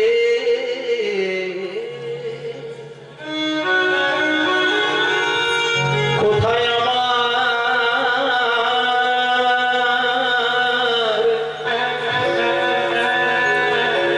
ভাই কানাইয়া, একবার দেখা দে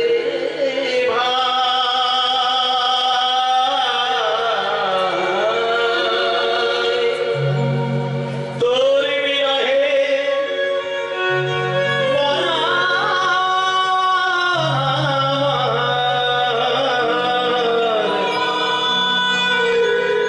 চলে যেতে চাই, দেখা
সুদামা চললো 4 মুঠো চিড়ে নিয়ে পুটুলি করে।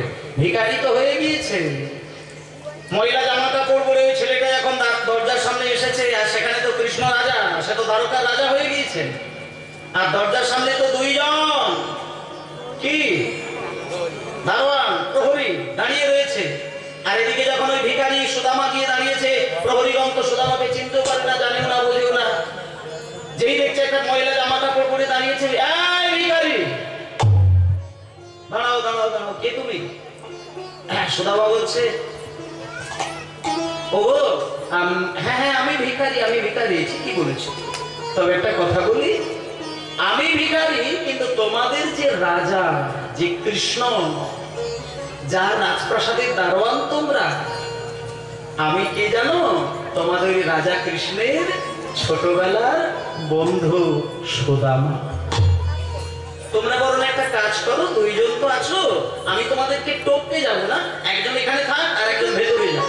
তোমাদের কৃষ্ণকে শুধু বলবে ছোটবেলার বন্ধু সুদামা এসেছে, আর কিচ্ছু বলতে লাগে, চলে যাও। আমি চুপ করে দাঁড়িয়ে রয়েছি। যখন এইবার দারোয়ান গিয়ে কৃষ্ণের পিছে গিয়ে বলছেন, মহারাজ মহারাজ, দরজার সামনে আপনার ওই ছোটবেলার বন্ধু এসেছে। বললো, আমি ছোটবেলার বন্ধু, কি নাম? নাম বললো নাম বললো সুদামা। কনকে পর্যন্ত কৃষ্ণ আছিল বসিয়া, হরি হরি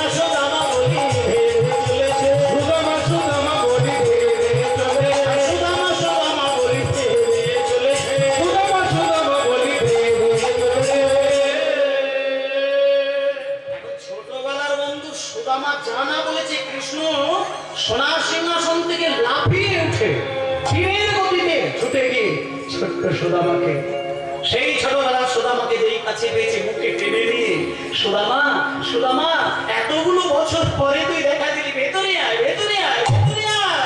লইয়া চলিল কৃষ্ণ সোনার সিংহাসনে, লইয়া চলিল কৃষ্ণ সোনার সিংহাসনে,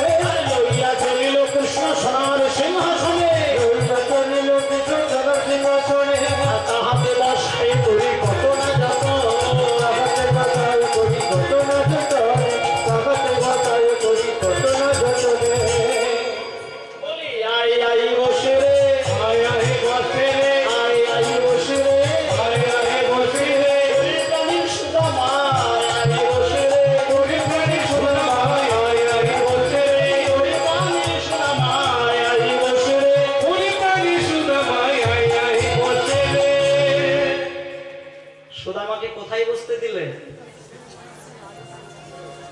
কৃষ্ণ স্বয়ং নিজে যে সিংহাসনটাই বসেন, সোনা হিরে মুক্তা দিয়ে বাঁধানো, একেবারে নরম গদির কি সিংহাসন, সুদামাকে জোর করে হাতে ধরে গিয়ে যেই বসাতে গেছে, সুদামা একবারে জলসর পাকিয়ে গুলি শুলি বের করে। এখন সে তো সোনার সিংহাসন চোখেই দেখেনি, তার হিরে মুক্ত দিয়ে বাঁধানো, একেবারে গুলি শুলি মেরে বসছে।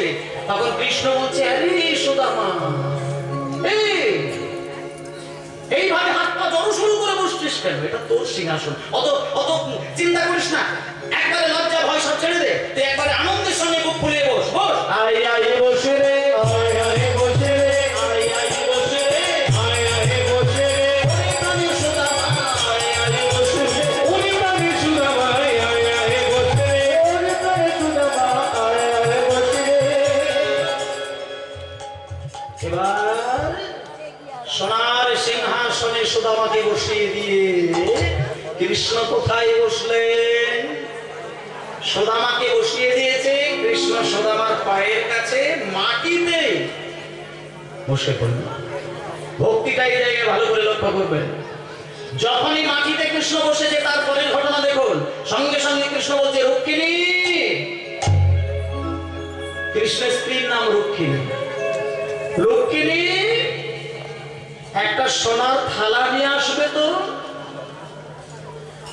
হ্যাঁ হ্যাঁ শোনো, ওইটাই ধরে রাখবে, একটা ওইটাই ধরে রাখবে, সোনার থালা নিয়ে এসো। আর সোনার কলসিতে করে একটু ভালো জল নিয়ে আসবে। এইবার কৃষ্ণচন্দ্র আমার সোনার থালাটি মাটিতে রাখলেন, যে গানটি হল সেই গানটিকে ধরে রাখবেন। এইবার কৃষ্ণচন্দ্র আমার সোনার থালাটি মাটিতে রাখলেন। সোনার থালাটি মাটিতে রেখে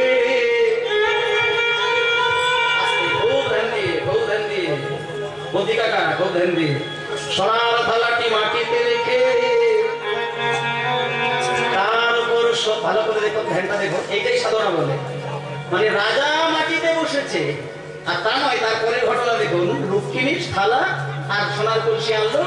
এইবার কৃষ্ণচন্দ্র আমার সোনার থালাটি মাটিতে রেখে, সোনার থালাটি মাটিতে রেখে তার উপর সুদামার দুটি চরণে রেখে সোনার কলসিতে করে জল নিয়ে প্রাণ গোবিন্দ আমার কি করলেন, সুদামার ওই চরণ দুটি ধোয়াতে লাগিল। হরি হরি বল, হরি হরি বল। চরণ দুটি ধোয়াতে লাগিল, আর ভক্তি ভরে সেই চরণে জল আসতে। কৃষ্ণ সুদামার পা ধুচ্ছে, আজকে দাঁড়া একটু দাঁড়া।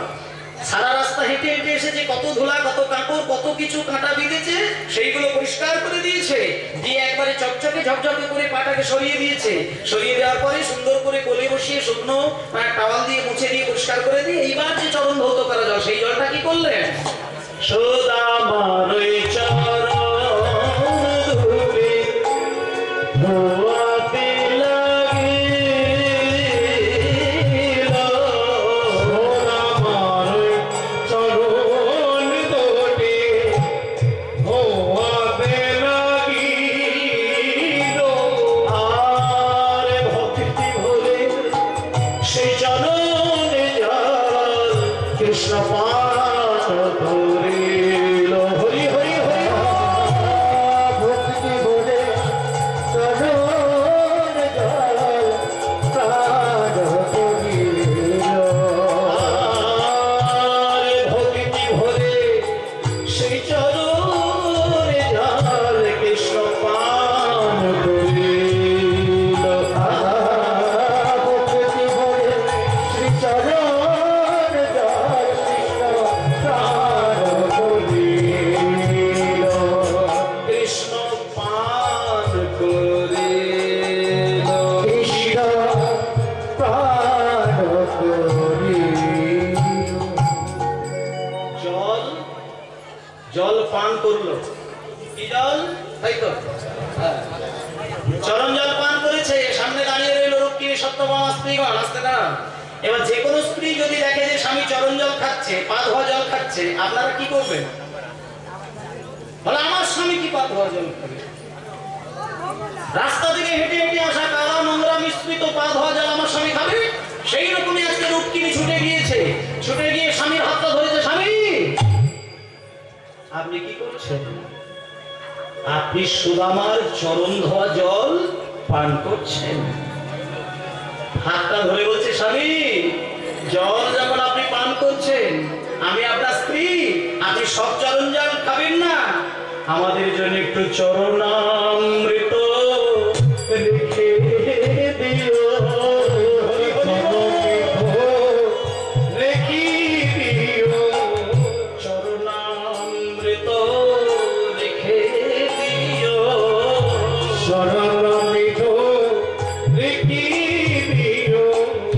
আমরা তো আপনার সহধর্মিণী, চরণামৃত রেখে দিও।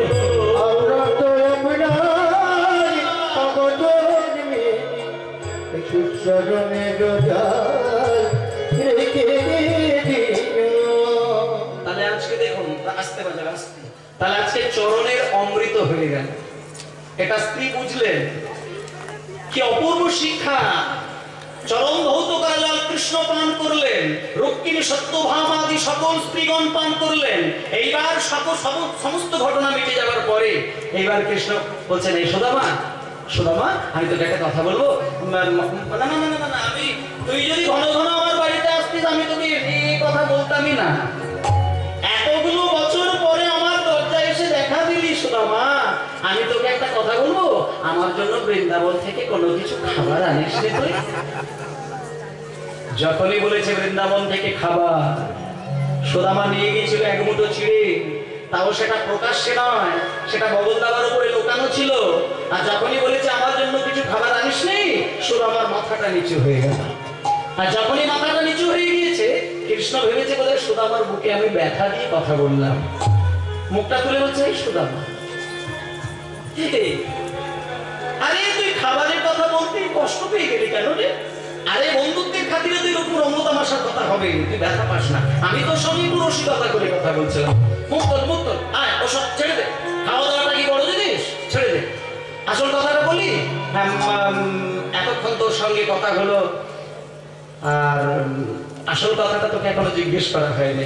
এই সুদামা, আপন সদৃশী ভরজা কিবা বিভা কইলে, আপন সদৃশী ভরজা কিবা বিভা কইলে, আপন সদৃশী ভরজা কিবা বিভা কইলে, আপন সদৃশী ভরজা কিবা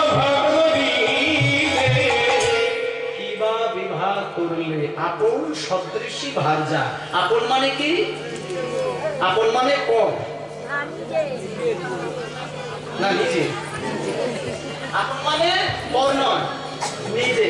আচ্ছা, সদৃশী মানে রীতিনীতি, ভার্যা মানে, ভার্যা মানে কে? এই যে ভার্যা মানে স্ত্রী। তাহলে এবার তিনটে শব্দ জুড়ে দিলে কি হচ্ছে? আপন সদৃশী ভার্যা মানে নিজের রীতিনীতির মতন করে একটা স্ত্রী তৈরি করা। মনে করুন আমি কীর্তন গায়ক, আমি কীর্তন গান গাই, কীর্তন পছন্দ করি, কীর্তন শুনি, আর আমার স্ত্রী যদি শুধু ড্যান্স, বাংলা ড্যান্স দেখে, তা সেখানে কি হবে? মানে স্বামী যদি কীর্তন পছন্দ করে, স্ত্রীকে কীর্তন পছন্দ করতে হবে বা গাইতে হবে এটা নয়, অন্তত ভাবে তো মিলবে। আমি কীর্তন গাই, কিন্তু স্ত্রীকে কীর্তন গাইতে হবে না, কিন্তু ভাবটা তো থাকবে, রীতিনীতি ছন্দটা তো একই থাকবে। আমি কীর্তন সিঙ্গার আর আমার স্ত্রী হবে লুঙ্গি ড্যান্স, লুঙ্গি ড্যান্স, ভাবে তুমি হয়ে গেল। তাতে করে কিন্তু একটু সমস্যা হলেও হতে পারে। এই সুদামা, তোর বিয়ে হয়েছে? তোর বিয়ে হলো নাকি রে? বিয়ে হলো নাকি রে? বিয়ে হলো নাকি? তোর বিয়ে হলো নাকি রে? মনের মতন স্ত্রী পেলি নাকি? বিয়ে হলো নাকি? মনের মতন স্ত্রী পেলি নাকি? হলো মনের মতন স্ত্রী পেলি নাকি? বিয়ে হলো নাকি রে? মতন স্ত্রী পেলি নাকি? বিয়ে হলো নাকি রে? এখন সুদামা বলছে কি জানেন? সুদামা বলছে, এইটা নাই, তোকে সব আজে বাজে কথা বলতে কে বলেছে? হ্যাঁ, আমি বিয়ে করিনি, তুই জানিস? আজকে এই যে তোর কাছে আসার পিছনে কে দায়ী জানিস? আমার ওই স্ত্রী। আমার থেকে আমার স্ত্রী তোকে বেশি ভালোবাসে। আজকে আমাকে তো আমার স্ত্রী পাঠিয়ে দিয়েছে। বলে, ও আচ্ছা আচ্ছা, বলে তো ঠিকই আছে। তাহলে শোন শোন শোন, একদিন তোর বাড়িতে যাব, তোর স্ত্রীর হাতে একটু জল মিষ্টি খেয়ে বাড়ি আসবো। আর শোন, অনেকক্ষণ ধরে কথা হলো, তোর সঙ্গে এখনো সেই আলিঙ্গনটা আমার সারা হয় না। সেই ছোটবেলায় কাছে পেলে বাহু বাড়িয়ে বুকে জড়িয়ে ধরতাম, সেই আলিঙ্গন এখনো সারা হয়নি। আর আমার বুকে আয়, বুকে আয়, আমি তোকে একটু আলিঙ্গন করি। যখনই বলেছি বুকে আয়, সুদামা ভাবলো, কৃষ্ণ যদি আমাকে আলিঙ্গন করার জন্য হাত দুটো এইভাবে বাড়িয়ে দেয়, আমারও কি দায়িত্ব থাকে? আমাকে তো হাতটা বাড়াতে হবে। আর আমি যদি হাত বাড়াতে যাই, আমার একটা সর্বনাশ হবে। আমার বগলদাবাই তো চিড়ের পুটলি, ওরা তো পড়ে যাবে। তারপর সুদামা বলছে, এই কানাই, শুনি না, ওই অনেক দূর থেকে হাঁটাহাঁটি করে এসেছি, আমার গাগতগুলো ব্যথা হয়ে গেছে, পরে পরে আলিঙ্গন করবে, পরে আলিঙ্গন বলেছে গাগতর ব্যথা। কৃষ্ণ বলছে, আমার কাছে আসছিস হেঁটে হেঁটে, তোর গা ব্যথা হয়েছে? তা যদি হয় আরো ব্যথা হোক, আরো তুই হেঁটে হেঁটে হয়, কিন্তু আলিঙ্গন তো আমি করবোই। আমি তোকে জোর করে আলিঙ্গন করবো। আপন শক্তি দিয়ে আসেন আলিঙ্গন করিল,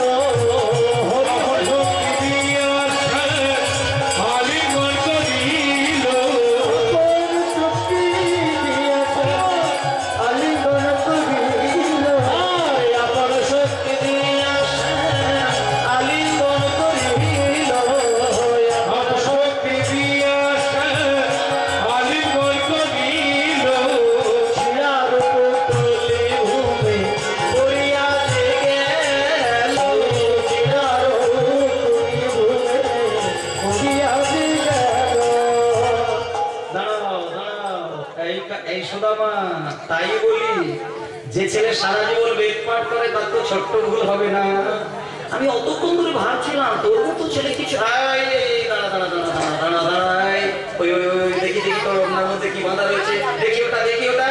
এই বলে কৃষ্ণ যেই জোর করে খুলে নিয়েছে, যেই খুলছে কৃষ্ণ দেখছে ও মা সুদামা, সেই ছোটবেলা থেকে তুই একই রকম রয়ে গেলি বল, তুই একই ভাবে আমাকে ভালোবাসবি। আজকে আমি ভাবতে পারি না যে তুই আঁচলের মধ্যে আমার জন্য চিড়ে নিয়ে আসবি। আমি রাজা হয়েছি বলে দামি দামি মিষ্টি সন্দেশ রসগোল্লা খেতে খেতে আমার জিভের স্বাদ পাল্টে গেছে। তুই আমার স্বাদ ফেরানোর জন্য ভাবনা চিন্তা করে আমার জন্য চিড়ে নিয়ে এসেছিস বল? হ্যাঁ, শুধু চিড়ে নিয়ে এসেছিস সেটা নয়, তুই আবার কষ্ট করে শুকনো চিড়ে খেতে গেলে আমার মুখের ভেতরটা যাতে ব্যথা না লাগে, আমি শুকনো চিড়ে খেতে গেলে যাতে আমার কষ্ট না হয়, তুই আমার জল দিয়ে নরম করে ভিজিয়ে দিয়ে এসেছিস। ওরে কানাই রে,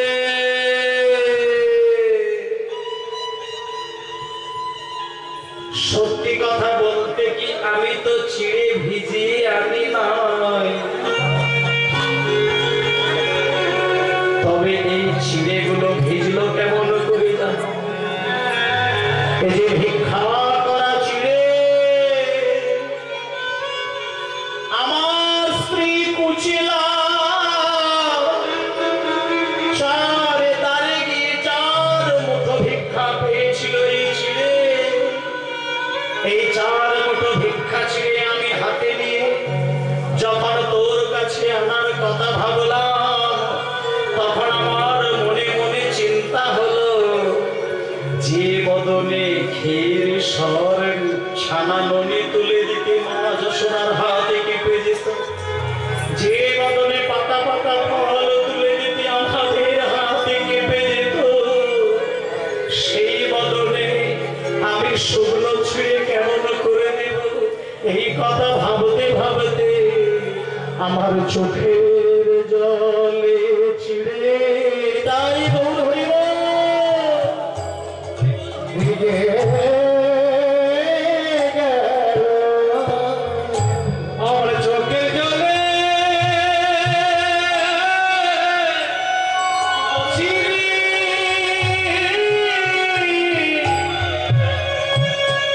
ওই না ভিজিয়া গেল,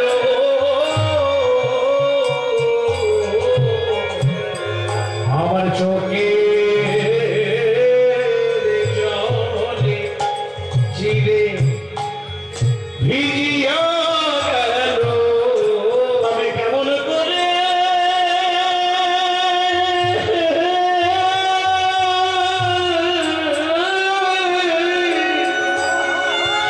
ওরে সুদামা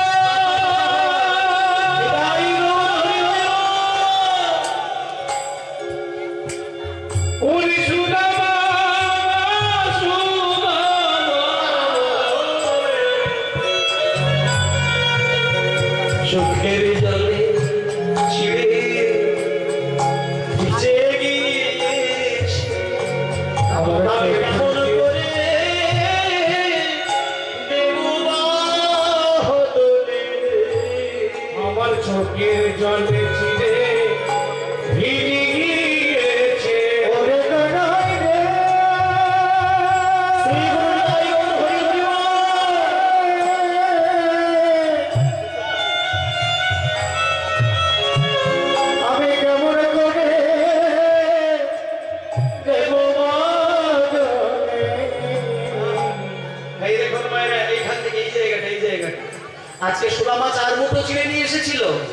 কৃষ্ণ যখনই শুনল যে চোখের জলে সম্পূর্ণ ভিজিয়ে দিয়েছে, সঙ্গে সঙ্গে সুদামাকে বুকে জড়িয়ে ধরলেন। সুদামা, কাঁদিস না বাবা, কাঁদিস না, কাঁদিস না, কাঁদিস না। লোকে সোনার থালায়, রূপোর থালায়, তামার থালায়, পেতলের থালায় আমাকে ক্ষীর, সর, ছানা, দই, মাখন সাজিয়ে আমাকে দেয়, কিন্তু তোর মতো ভিক্ষা করা ছেড়ে নিয়ে এইভাবে চোখের জল দিয়ে ভিজিয়ে কেউ তো আমার সামনে এসে দাঁড়ায় ফেলে। সুদামা, এই সুদামা, আমি এই ছাদের তলায় দাঁড়িয়ে তোর সামনে প্রতিজ্ঞা করলাম, আর আমি তোর এই 4 মুঠো চিড়ে 1 মুঠো চিড়ে মুখে দিলাম, আর কথা দিলাম আগামী কলিযুগে যদি কোনো কাঙাল ভক্ত লোকের দ্বারে দ্বারে দ্বারে দ্বারে গিয়ে ভিক্ষা করা চিড়ে দিয়ে কোনো কিছু নয়, শুধু মাটির মাংস, চিড়ে, গুড়, বাতাসা, তুলসী পাতা আর গোবিন্দ চোখের জল দিতে পারে, আমি কথা দিলাম সেই ভক্তের নিবেদন করা চিড়ে আমি তার ভিক্ষা করা চিড়ে প্রসাদে খাবো। হরি হরি চিড়ে প্রসাদে পাবো, তার ভিক্ষা করা চিড়ে প্রসাদে খাবো, ভিক্ষা করা চিড়ে প্রসাদে পাবো। সুদামা রে, কথা দিলাম, ভিক্ষা করা চিড়ে প্রসাদে পাবো। ওরে সুদামা রে, আমি কথা দিলাম, ভিক্ষা করা চিড়ে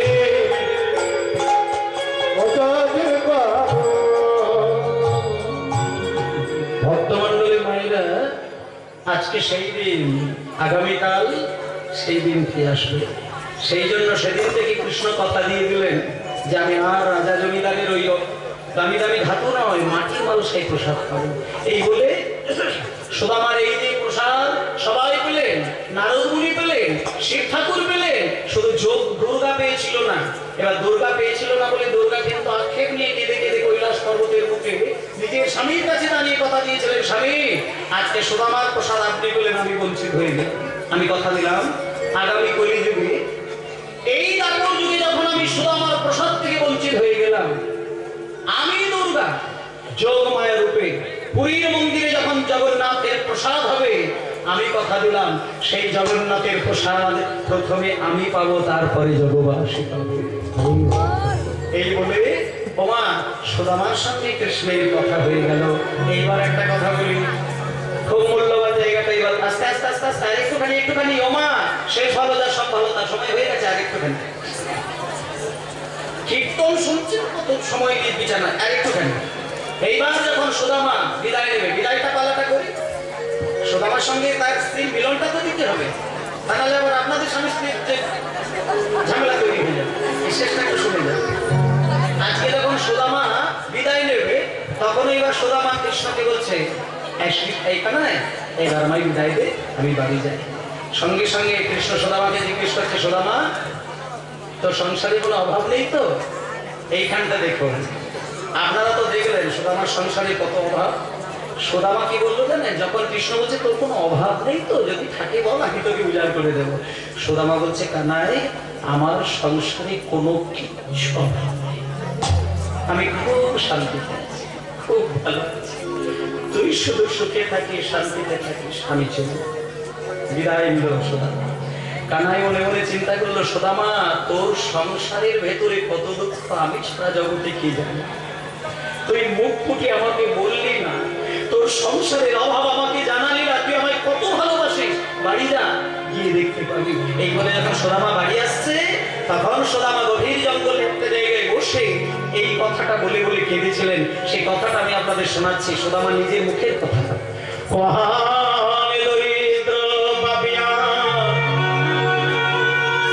কৃষ্ণ শ্রী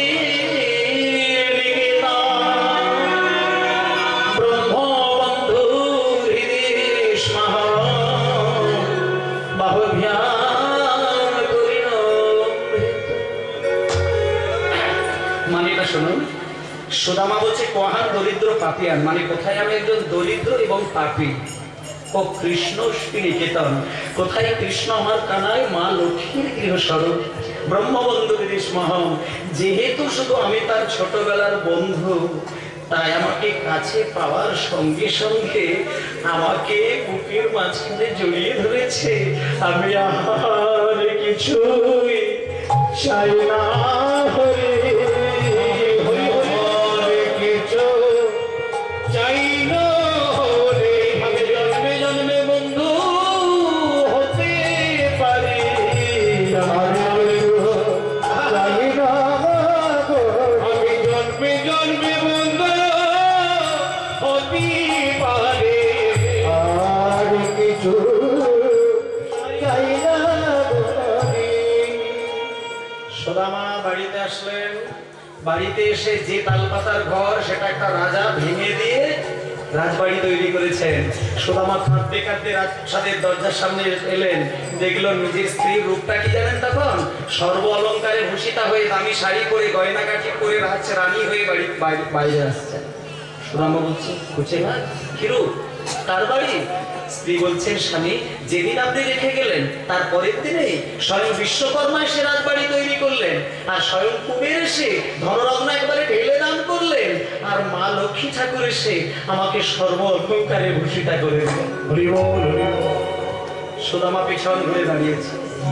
সুদামা বলছে, ভাই কানাই রে, তুই আমাকে সর্বস্ব ধন দিয়ে ভুলিয়ে রাখতে চাইছিস, কিন্তু সখা তুই আমাকে জানিস না, তুই আমাকে যাই দিয়ে ভোলাতে চাস, আমি কিন্তু তোকে বলতে পারি না।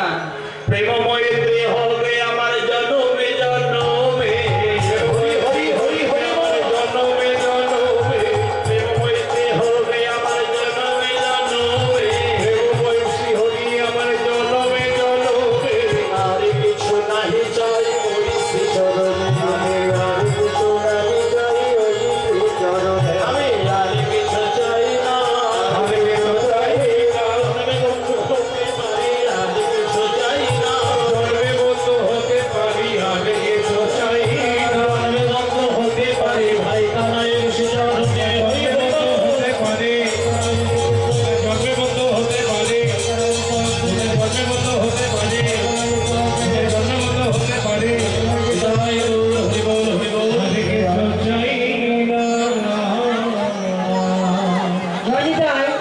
ভক্তমন্ডলী এখানে আপনারা কেউ যাবেন না, আমাদের হরির নোট দেওয়া হবে, যতক্ষণ না হরির নিয়োগ দেওয়া আছে আপনারা কেউ যাবেন না। আরো একটি বিশেষ ঘোষণা, আমাদের নারায়ণ ভাই, আমারই পাশের গ্রামে বাড়ি, নারায়ণ ভাইয়ের যে বেহালা বাদক, উনি সুন্দর বেহালা বাদন করেন। আপনারা বেহালা বাদন শুনে আর হরির নোট নিয়ে তবেই বাড়ি যাবেন। জয় নিতাই, জয় রাধেশ্যাম, হরে কৃষ্ণ।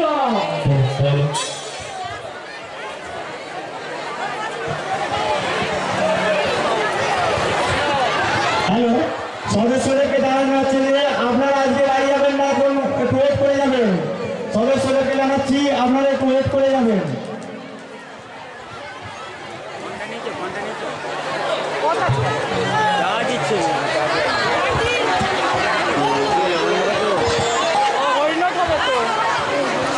বলো রাধে রাধে রাধে রাধে রাধে রাধে, ও বলো রাধে রাধে রাধে রাধে রাধে রাধে, ও বলো রাধে রাধে রাধে রাধে রাধে রাধে, চলো মোরে বৃন্দাবন ধাম, রাধে রাধে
অষ্টদাসের মানসিক বাধা চালু হচ্ছে।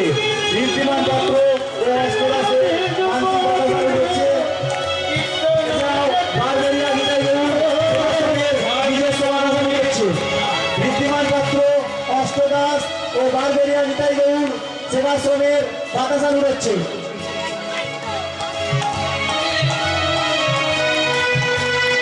সবাই মিলে রাধে রাধে রাধে রাধে রাধে রাধে রাধে রাধে রাধে জপ করো কৃষ্ণ নামে রাধে ধ্যান করো রাধে রাধে জপ করো কৃষ্ণ নামে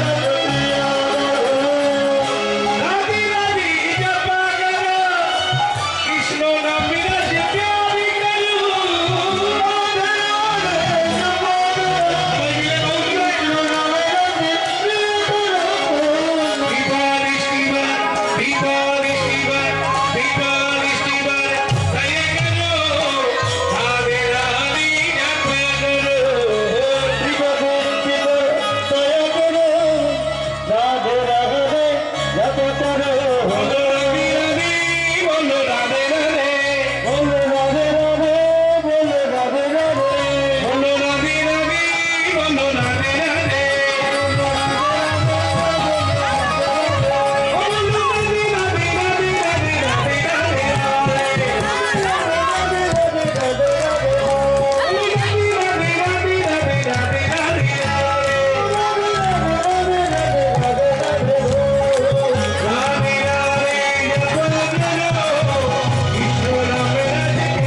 জীবন